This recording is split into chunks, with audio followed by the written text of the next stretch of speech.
మొత్తం నీ గారాబం వల్లనే వాళ్ళు అట్లా తయారైంది. కూర్చోండి, టీ పెట్టుకొస్తా.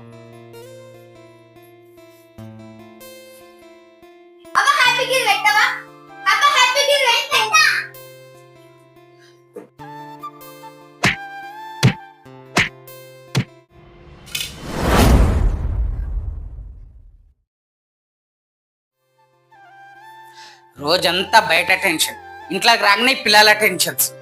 పిల్లలే కదండి, కావాలని చేయలేరు వాళ్ళు. భయం ఉందా? తల్లి భయం ఉందా? నీ భయం ఉందా అసలు? నువ్వు భయపెడుతున్నావు వాళ్ళను. వాళ్ళ అందుకే నీ వల్లనే, నీ గారాబం వల్లనే అట్లా తయారైంది. మొత్తం నీ గారాబం వల్లనే వాళ్ళు అట్లా తయారైంది.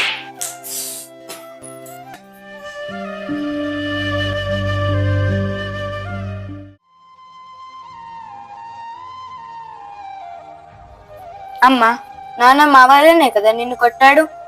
నాన్నకు మన మీద ప్రేమ లేదు కదమ్మా. అసలు నాన్న మంచోడు కాదు కదమ్మా. అలా ఏం కాదమ్మా, మీ నాన్న చాలా మంచోడు, చాలా కష్టపడతాడు. ఈరోజు ఆఫీస్లో కొంచెం టెన్షన్స్ ఎక్కువయ్యి, అయినా ఆ సమయంలో నేను ఎదురు చెప్పాల్సింది కాదు. అందుకే అలా కోపం వచ్చింది మీ నాన్నకి, అంతే.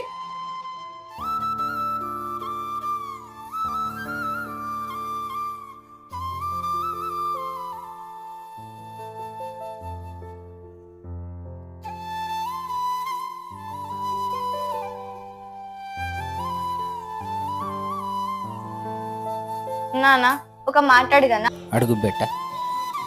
నాన్న, నువ్వు ఎప్పుడొస్తావని ఎదురు చూస్తూ ఉంటావు. నువ్వు మాతో ఆడుకుంటావని, నవ్విస్తావని, కబుర్ చెప్తావని అనుకుంటాం.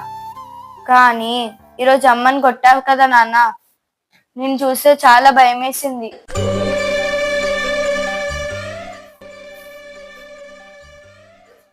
నాన్న, బయట నీకెంత టెన్షన్స్ ఉన్నా ఇంట్లో మేము ఉన్నాం కదా నాన్న. కోపంగా ఉంటే మేము ఎవరితో నవ్వాలి?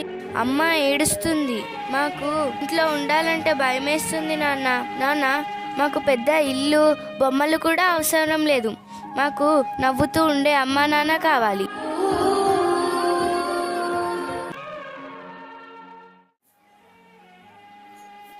సారీ, నేను చేసిన పని తప్పు.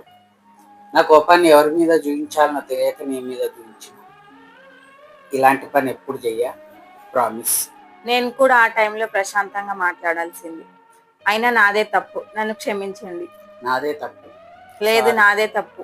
నాదే తప్పు. లేదు, నాదే తప్పు. అయినా నేను పిచ్చిదాన్ని. అవును, నువ్వు పిచ్చిదాన్ని.